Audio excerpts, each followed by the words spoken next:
Jennifer, this isn't. Daniel started to make excuses, but realizing it was pointless, he raised his voice. You get it now, right? Just leave us alone. Yeah, don't be in our way. Rachel, emboldened, shouted at me, too. Then Daniel, grinning, added, I'll give you and some alimony. Divorce me. That should settle everything. Right, now get out. What? Divorce isn't an option. Because I trailed off. I had suspected the affair, but seeing it in person was an entirely different kind of pain. I was furious and I felt sick to my stomach. Being betrayed by my best friend made it even worse. That's exactly why I could never forgive the two of them. They would suffer just as much as they made me suffer. The show I was about to put on was designed entirely for that purpose. Think of it as a date, a twisted affair date.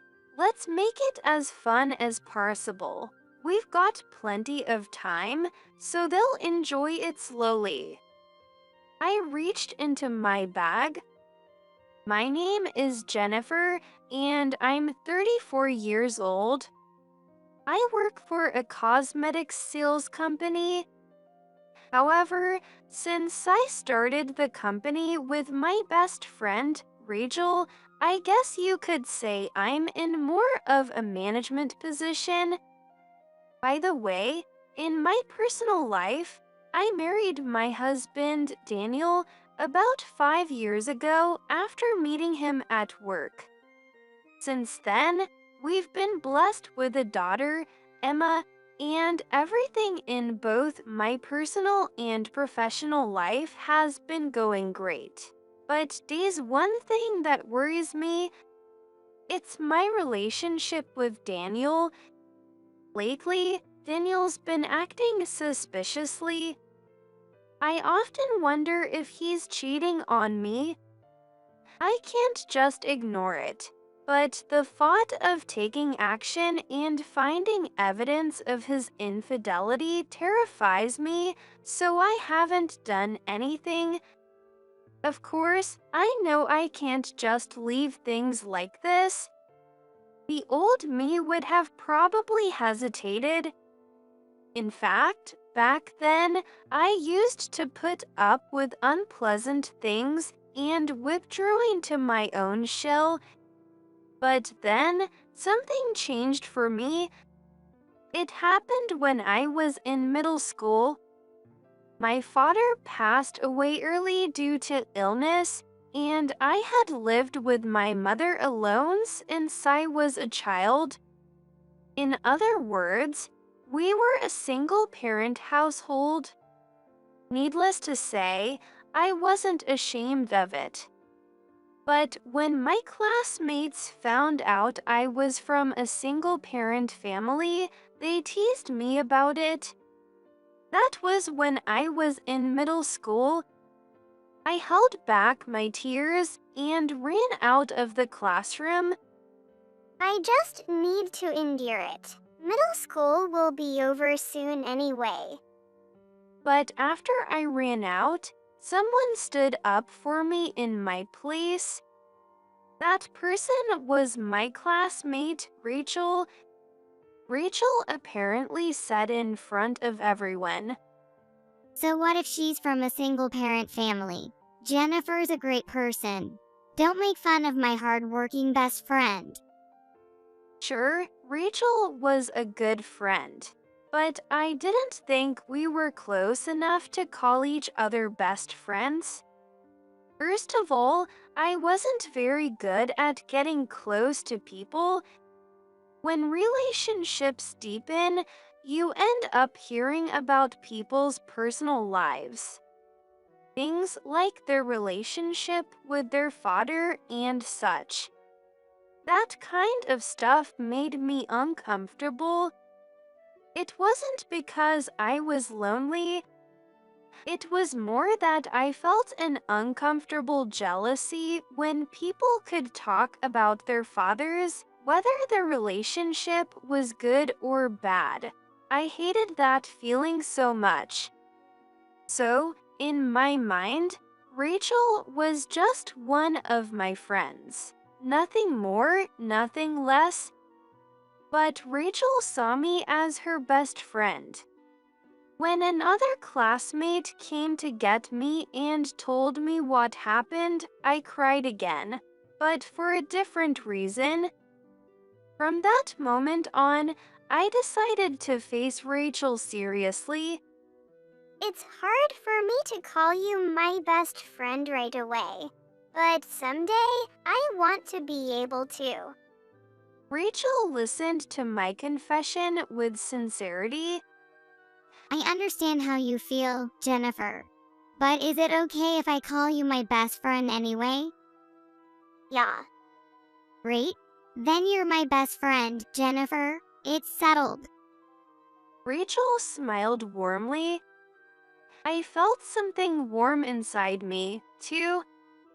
From then on, Rachel and I became much closer. We walked to and from school together every day and even went to the same high school. However, after high school, we chose different paths. Rachel went to college and I started working. Money was part of the reason, but the biggest reason was that I wanted to help my mom as soon as I could. However, 4 years later, just as Rachel was about to graduate from college, she said to me, I'm starting a cosmetics company. "Really? That's amazing, Rachel." I'm just getting some help from my dad. Rachel's father, William, was a businessman who ran several companies. By this time, I no longer felt uncomfortable hearing about other people's fathers. I think that was largely thanks to Rachel's influence. Anyway, I was able to calmly listen to what Rachel had to say. So, about starting the company. I want you to help me, Jennifer. What, me? Yeah, you need trustworthy people for something like this to succeed. I'd heard of incidents where people embezzled money from their own companies. So, thinking Rachel must be feeling anxious, I answered quickly, "If you think I can help, I'd be happy to." Really? You'd have to quit your current job, right? Are you sure, Jennifer? Of course, you're my best friend. And just like that, Rachel and I started a company dealing in organic cosmetics. But this was all part of Rachel's grand plan. I didn't realize it at the time, though. Anyway, at the time, I had no idea about Rachel's plan. So, I simply went along with her and started the company. And so, I began working at the company. Even though William was helping us, it goes without saying that I had my worries. And even though I was worried that I might end up unemployed if we failed, I worked hard. Unlike Rachel, who studied business management in college, I had no special knowledge.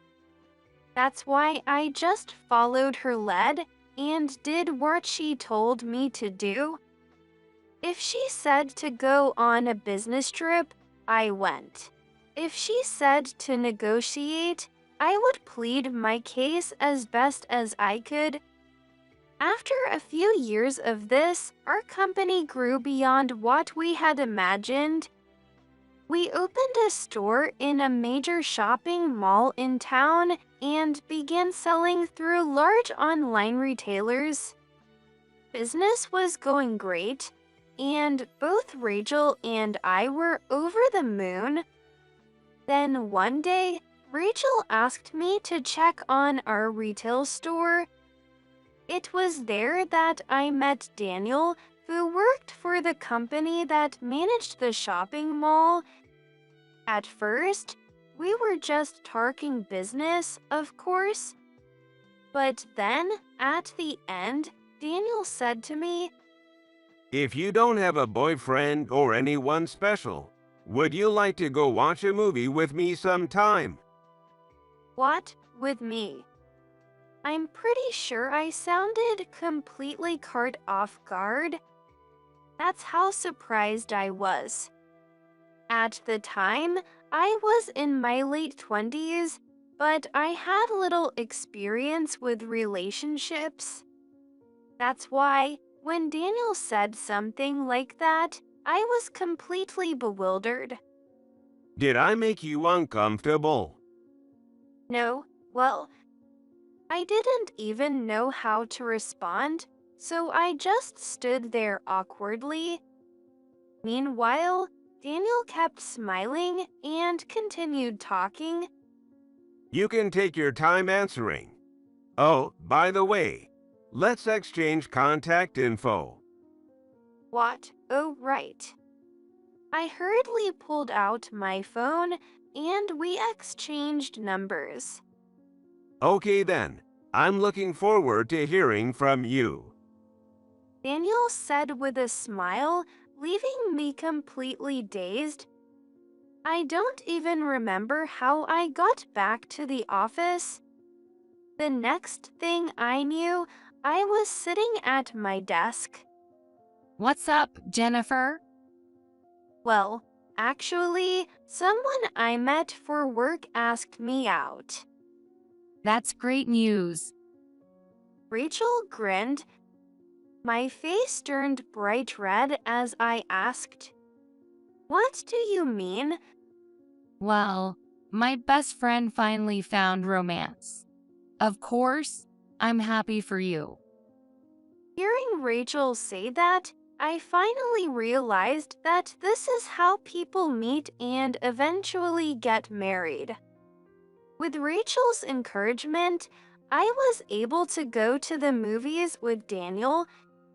Little by little, I got used to interacting with him, and a few years later, we got married. Congratulations, Jennifer. I honestly didn't think you'd get married. What do you mean by that, Rachel? Well, you've always struggled with socializing, and I was your only friend. And now you're getting married. I'm so happy for you. Rachel teased me, but I could see tears in her eyes. That made me so happy that I ended up crying a lot before the wedding.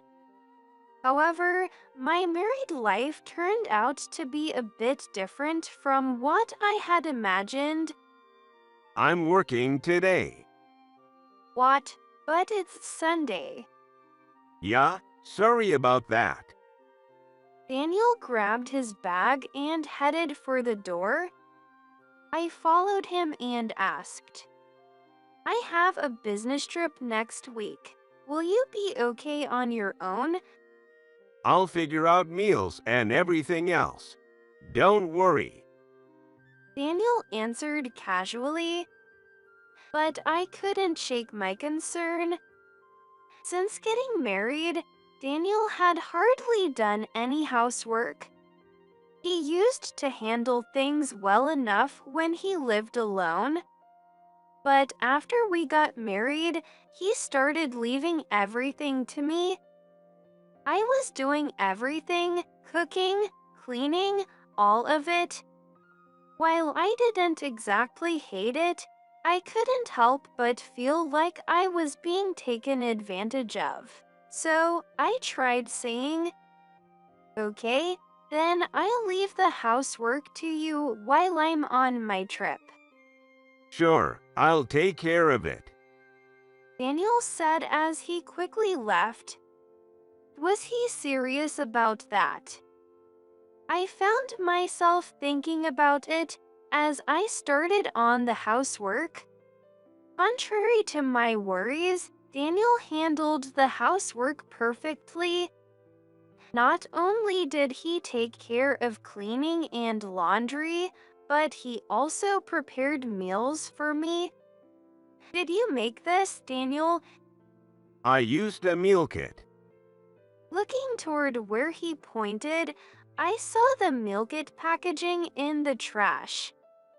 Sure, using a kit makes it easier to prepare something decent, but it's not foolproof. It still takes some experience. Seems like I was worried for nothing.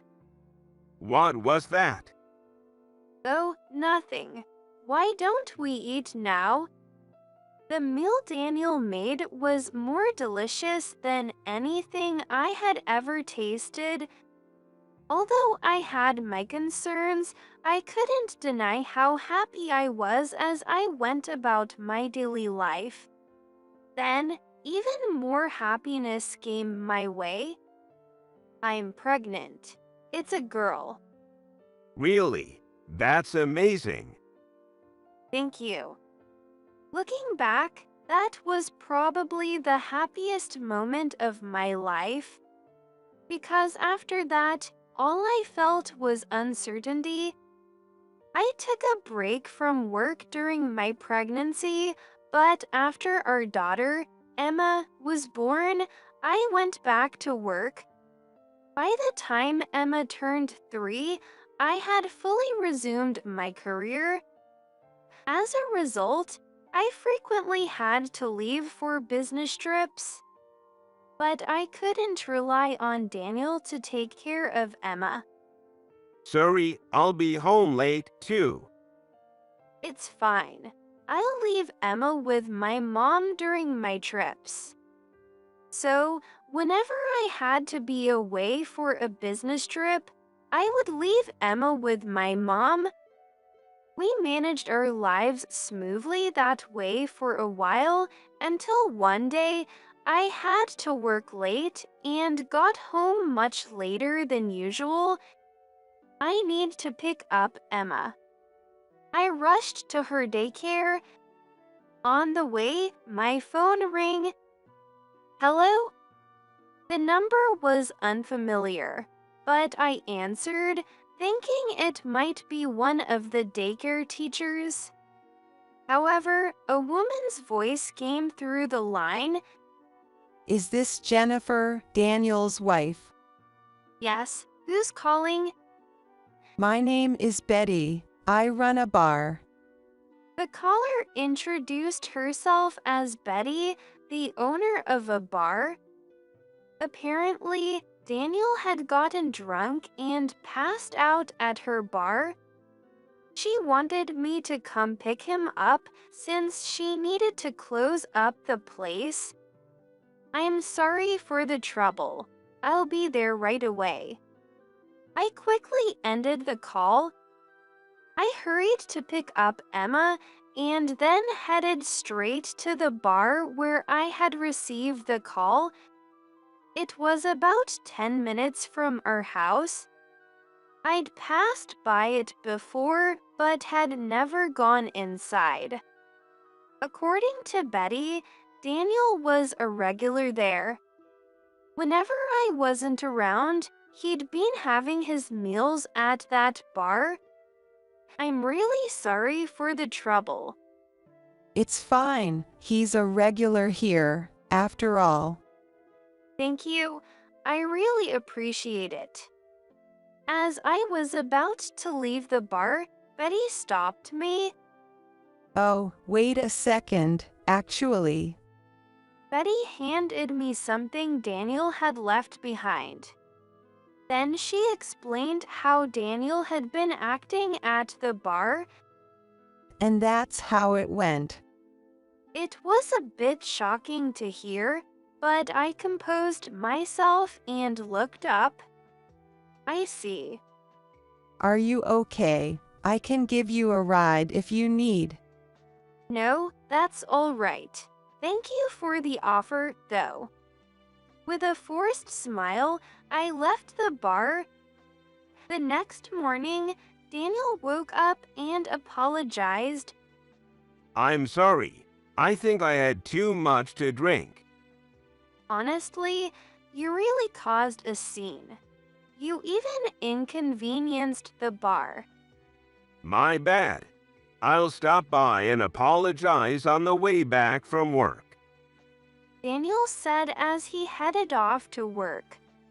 I quickly tidied up and left for work, too. But that day, I couldn't focus. Probably because of everything that had happened the night before. Jennifer, are you okay? You seem out of it. What? Rachel called out to me, and I jumped in surprise. In that moment, I knocked over the pen holder on my desk. With a loud clatter, pens and other stationery scattered across the floor. Rachel sighed as she watched. Something's going on, right? You can hide things from your best friend. Well, kind of. I didn't want to lie, but until I had a clear idea of things, I couldn't say much. That's how the whole day passed, with me unable to shake off my thoughts. This won't do. I have to get myself together. I refocused and got my game face on. Then, I made a call to a certain place. In that instant, something inside me snapped. All my doubts disappeared, and I made up my mind. All right, I'm going to do this. My resolve was firm. Now, I just had to wait for the results. A few weeks later, the long-awaited results finally arrived. When I get home, I'll talk to Daniel. I looked at the results and made my decision. However, just as I was about to leave, Rachel said to me, Sorry, Jennifer, this is sudden, but could you go on a business trip? "What? Why?" There's been an issue. There was a problem at the factory that produces our cosmetics. The team there can handle it, but we at headquarters need to assess the situation immediately. I'd like you to go check it out. Since it was work, I reluctantly agreed. I called my mom and asked her to pick up Emma. Then I went home, packed my things, and headed to the site. Daniel, sorry, but I have to go on a last-minute business trip. Really? You're not coming home tonight?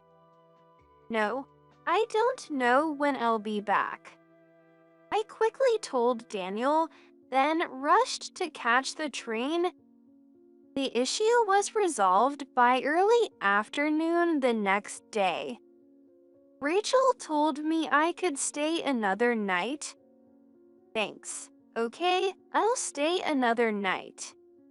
After saying that, I hung up the phone with Rachel.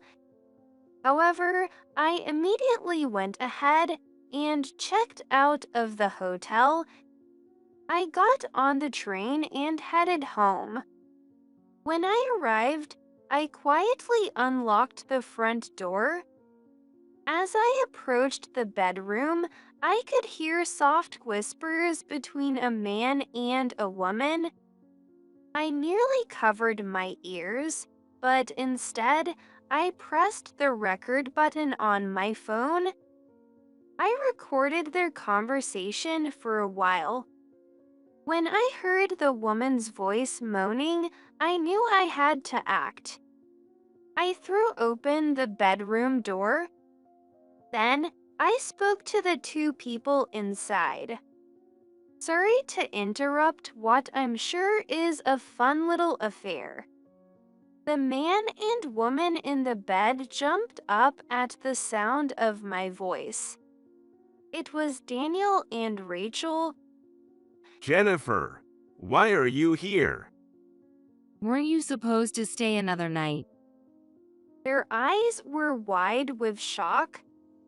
It was clear they were caught in the middle of their affair. With undeniable proof of their cheating, I couldn't help but smirk. The results of the private investigation I had received earlier now paled in comparison. Jennifer, this isn't. Daniel started to make excuses, but realizing it was pointless, he raised his voice. You get it now, right? Just leave us alone. Yeah, don't get in the way. Rachel, emboldened, shouted at me, too. Then Daniel, grinning, added, I'll give you M in some alimony. Divorce me. That should settle everything. Right, now get out. What? Divorce isn't an option. Because I trailed off. I had suspected the affair, but seeing it in person was an entirely different kind of pain. I was furious and I felt sick to my stomach. Being betrayed by my best friend made it even worse. That's exactly why I could never forgive the two of them. They would suffer just as much as they made me suffer. The show I was about to put on was designed entirely for that purpose. Think of it as a date, a twisted affair date. Let's make it as fun as possible. We've got plenty of time, so they'll enjoy it slowly. I reached into my bag and pulled out something. In the midst of it all, Daniel, growing impatient, shouted, What do you mean we can't get a divorce? Is this just some petty revenge? That kind of harassment is pointless. Rachel chimed in, backing up Daniel's words. I calmly responded, I have plenty to say, so why don't we go through this step by step? There's no need for any of that. Just say you're getting a divorce already. Daniel glared at me. The kind Daniel I once knew seemed long gone, but I didn't feel sad about it. In fact, I felt oddly refreshed. No, maybe I was actually excited. Either way, with a sense of exhilaration, I replied, no matter how many times you ask, I'm not getting a divorce. What? Are you just trying to be difficult? Or are you jealous of Rachel? Sure, if your best friend stole your partner, you'd feel resentment and jealousy. But I didn't care about Daniel anymore.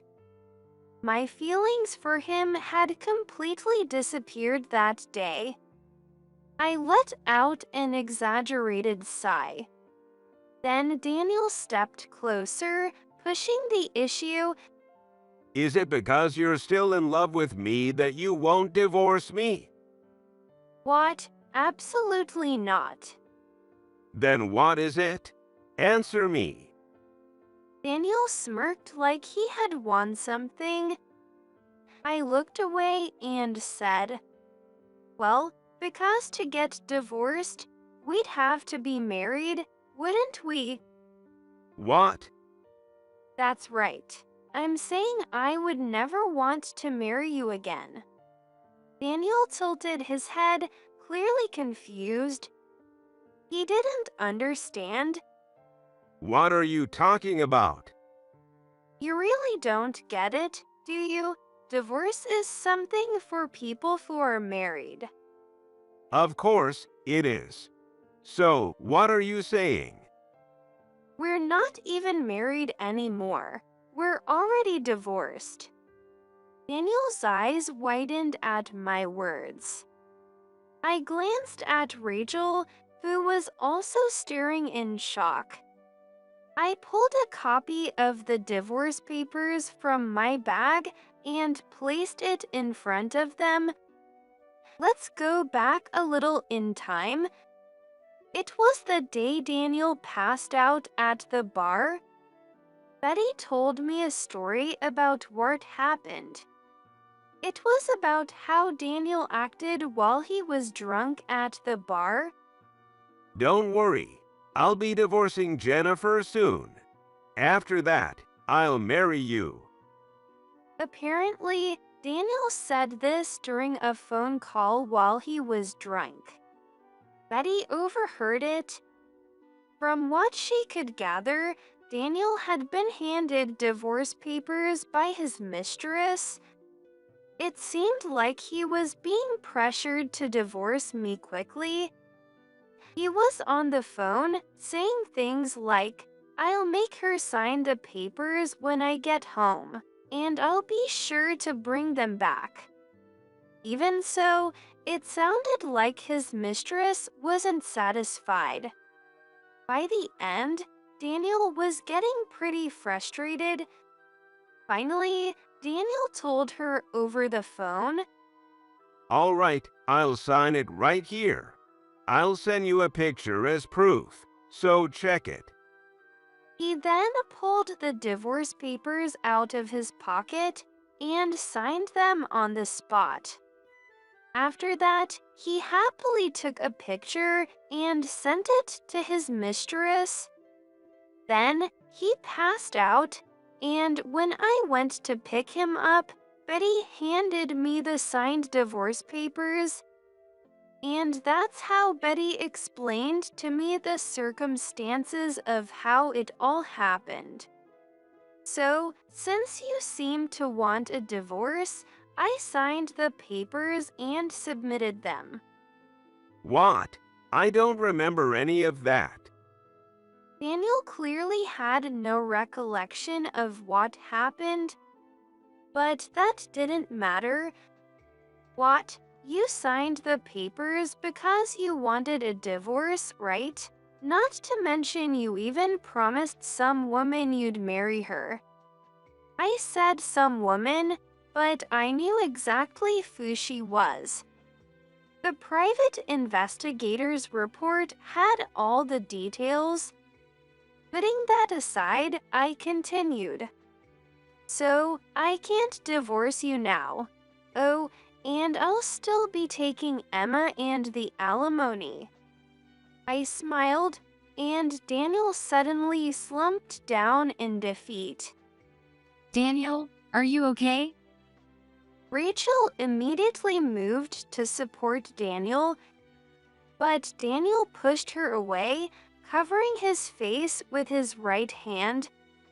After thinking for a moment, Daniel turned back toward me. He stared at me and let a faint smile creep onto his lips. So we're just strangers now. Well, that's one way to put it. Then get out of here already. Daniel shouted angrily. Annoyed, I replied, "We're not done talking yet." Talking? Once we're divorced, that's it. I can do whatever I want. In a way, that's true. Rachel nodded in agreement. That's not what I'm talking about. I have something I'd like to clarify. Clarify what? What is it? After we split up, were you planning to marry Rachel? That wasn't the plan, right? Daniel's gaze shifted nervously at my words. At that moment, Rachel's stern glare turned toward him. Speaking of that divorce paper, who was it for? It wasn't for me, right? Well, that's... Sweat started to form on Daniel's forehead. I decided to stir things up a little.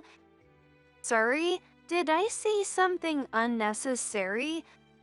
Shut up, Jennifer. Keep quiet.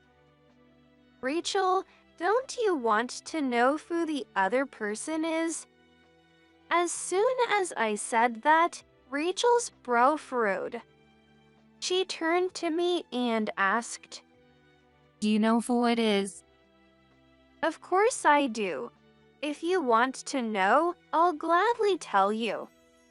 I pulled out a photo from my bag and placed it in front of Rachel. The day after Betty handed me the signed divorce papers, I immediately hired a private investigator to look into Daniel's behavior. I've already mentioned that part, but a few days later, I received a progress report from the detective agency. The report confirmed that Daniel had multiple mistresses. One of them was definitely Rachel. However, there were others. One of the names that came up was a woman named Michelle. Michelle worked at the same company as Daniel and was the daughter of his boss, the department head. According to the investigation, Daniel had told Michelle, I'm thinking about leaving Jennifer.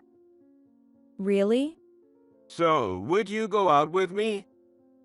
Wait, but what about Jennifer? it was only natural for Michelle to hesitate. But Daniel seemed to have pushed her into the relationship. Eventually, Michelle and Daniel became romantically involved, and Michelle felt guilty about me. As a result, she began pressuring Daniel to get a divorce. That was the phone conversation that took place at the bar. In other words, the person on the other end of the call was Michelle. So, the person Daniel promised to marry was Michelle, right? No, it's not. Daniel's voice trailed off. Ignoring him, I continued, raising my voice slightly. Actually, after hearing about all this, I went to meet Michelle myself. What? You met Michelle? Daniel was visibly shaken. Watching his reaction, I kept talking. When I received the progress report, it became clear that Daniel was cheating. So, I decided to finalize the divorce quickly, signed the papers, and submitted them to the local office. That's how our divorce was finalized. This happened about a week ago, which means Daniel will receive the official divorce notification any day now. After submitting the divorce papers, I went to meet with Michelle. I told her that Daniel and I were divorced. Then I said to her, I didn't realize you were in such a hurry to get married. Well, now that we're divorced, you can go ahead and file the marriage papers. Really? Yes, really. Here's a copy of the divorce papers I just submitted. The copy of the divorce papers I showed Michelle is the same one I later showed to Daniel and Rachel. After hearing that, Michelle pulled something out of her bag. What's that? It's the marriage certificate. It's already filled out. Upon closer inspection, I saw that it was a marriage certificate with Daniel's name on it. Both of their names had already been filled in. Congratulations. You should file that as soon as possible. Yes, I will. Well, that's what happened. Hearing this, Daniel's face turned pale. He collapsed to the floor, burying his head in his hands. Watching him, I added, "Congratulations on your remarriage. You'll get the notification soon. One about the divorce and the marriage certificate being filed." No, this can't be. Daniel looked like he was on the verge of tears. Meanwhile, Rachel lashed out at me. Why would you do something like this? "What? I didn't do anything." You did. You manipulated her into submitting the marriage papers. That's illegal.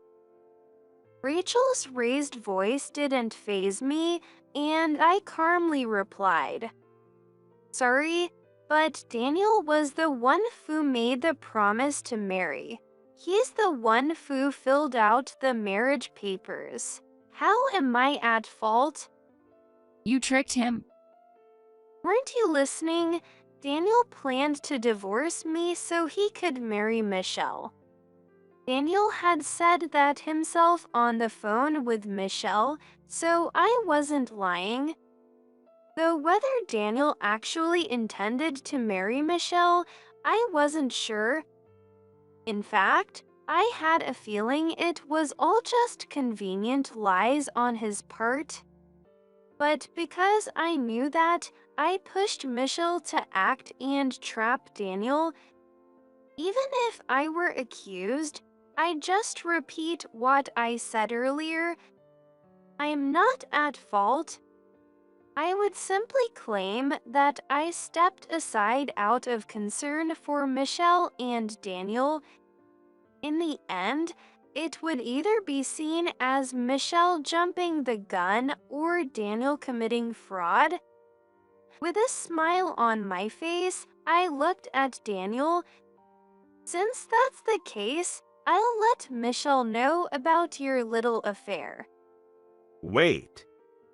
"No, this is an act of betrayal against Michelle. You should be ready to face an alimony claim for your infidelity." With those words, I pressed the send button on my phone. It goes without saying what I sent. Of course, it was the photo of Daniel and Rachel in bed together. At that moment, Daniel and Rachel collapsed in defeat, which also goes without saying. And less than a minute later, Daniel's phone beside the bed started to ring. "Well, isn't that perfect? Your beloved Michelle is calling you." It was just a guess, but I was certain I was right. Sure enough, Daniel turned pale when he looked at his phone. What have you done, Jennifer? "What? You two are the ones who cheated, remember?" It wasn't cheating. I never intended to marry Michelle. It seemed like Daniel had conveniently forgotten the facts. He had only just learned about our divorce. No matter what he said, the fact remained that he had cheated, yet he still tried to blame me for his wrongdoing. I was furious. With an exasperated sigh, I shot back. "Before you start complaining to me, maybe you should reflect on your own actions." Shut up. I've had enough. I'm going to sue you. Daniel jumped up in anger. I responded, equally annoyed. "Sue me? For what exactly?" That's Daniel hesitated, stumbling over his words. I was amazed at how little thought he'd put into this. "Well, go ahead and sue if you want. I'll just calmly file for alimony." what? But we're divorced. "That's exactly why I'm filing for alimony. You cheated, and I've got plenty of evidence. I scattered copies of the investigation reports I'd kept in my bag across the floor. They were all duplicates. So I didn't care if one or two got lost. I only did it to silence Daniel once and for all. Of course, I'm going to demand alimony from you two, Rachel. What? From me?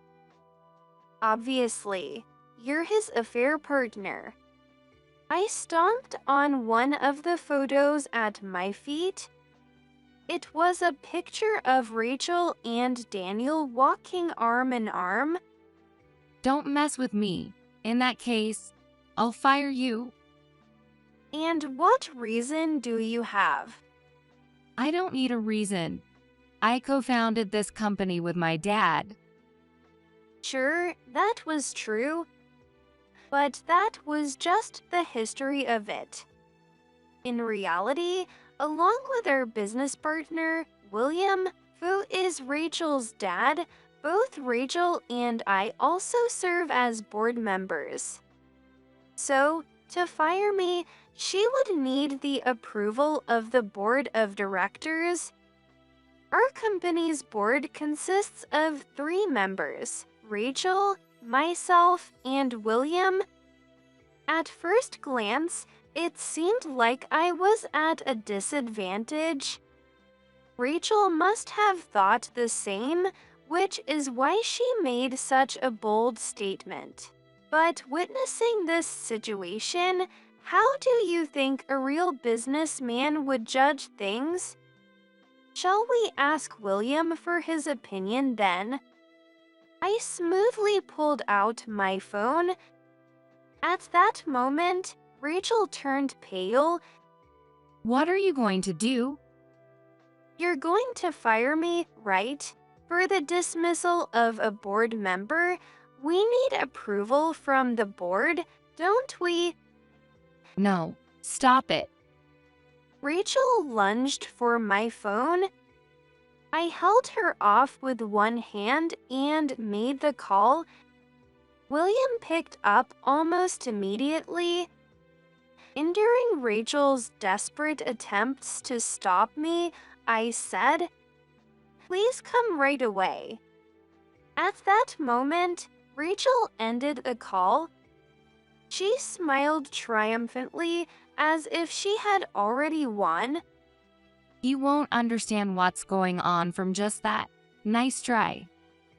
What are you talking about? Of course, he'll understand, after all. Just as I was about to finish, I heard the sound of the front door opening. Slow footsteps echoed as they approached. This way.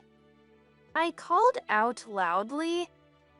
The footsteps stopped right outside the bedroom. Excuse me. William entered the room. The moment he saw Rachel, his face twisted in displeasure. Dad, this is...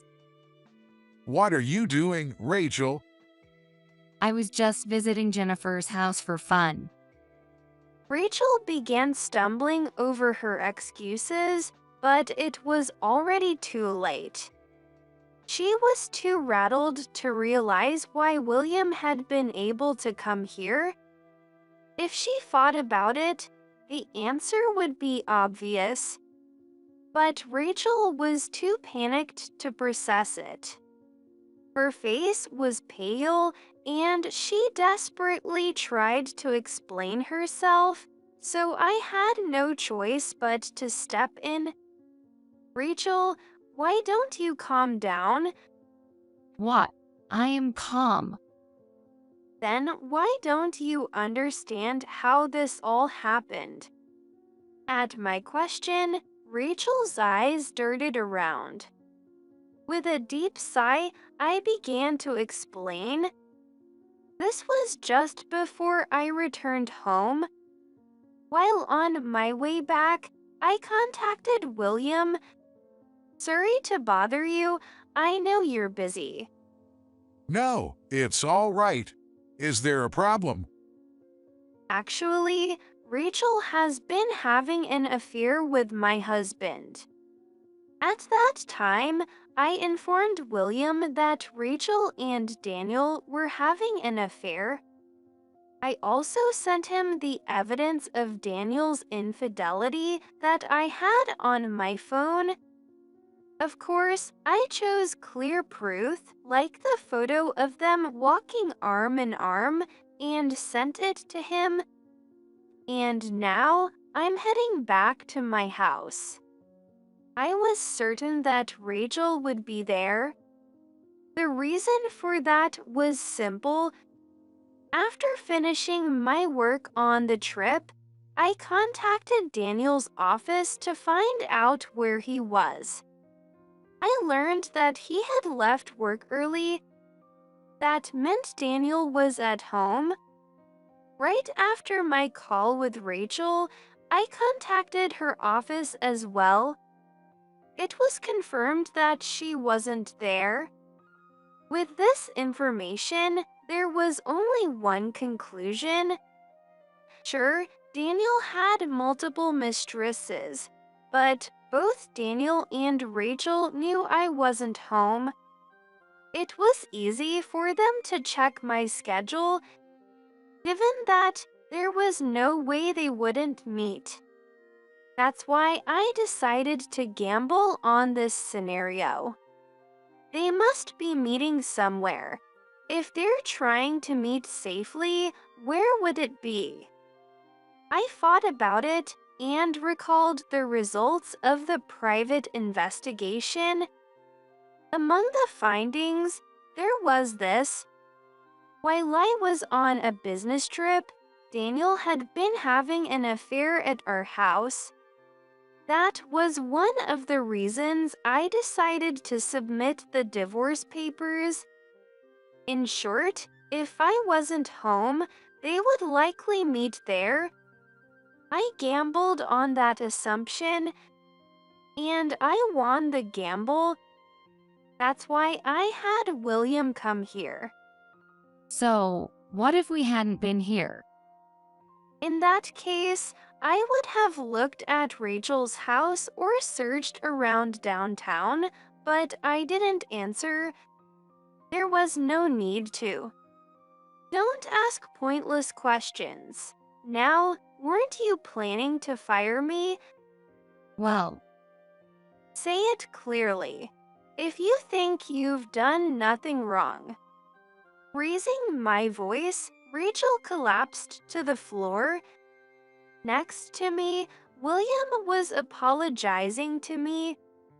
Later, after Michelle told her father about the marriage, he confronted Daniel to verify the facts.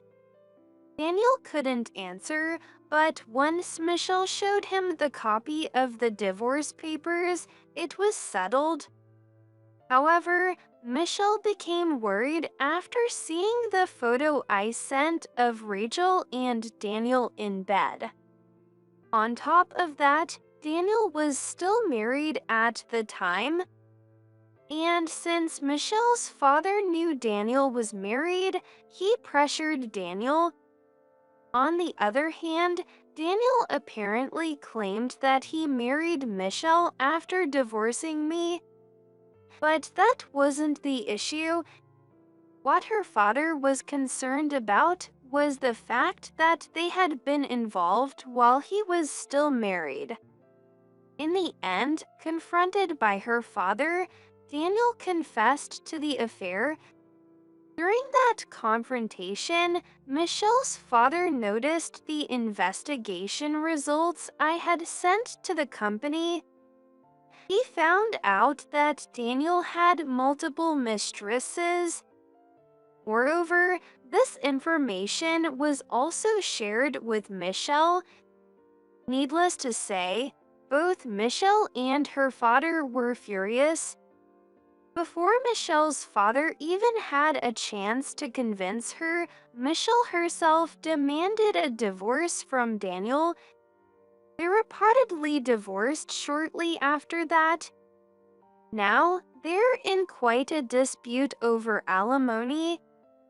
Also, after being questioned about his repeated infidelity, Daniel was fired for violating company policy.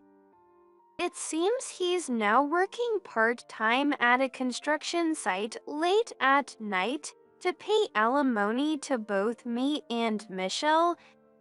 Meanwhile, Rachel reportedly cried and apologized, but William did not forgive her. Furthermore, he decided he couldn't entrust her with management and stripped her of her position on the board. Ultimately, the two of them came to apologize to me, but I simply told them I wouldn't forgive them. Shortly after that, Rachel disappeared from the company. According to William, she is staying at her family home. Under his watch, she's been working for another company. William runs several businesses, and some of them are quite demanding. So, I'm sure Rachel will eventually straighten herself out.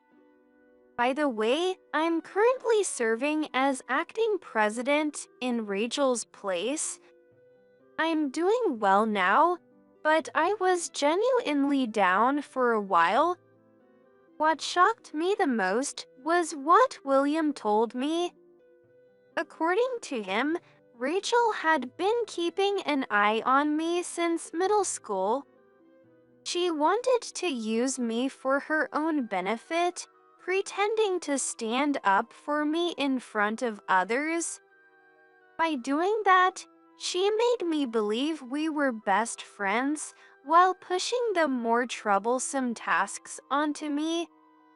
Hearing that was truly shocking, but looking back, there were plenty of signs. I need to forget all this. I'm divorced now, so let it all go. Taking this as a good opportunity, I decided to wipe the slate clean and start over. Seeing the bright face of Emma made me feel that way. So now, I've already bounced back. From now on, I plan to live each day solely for Emma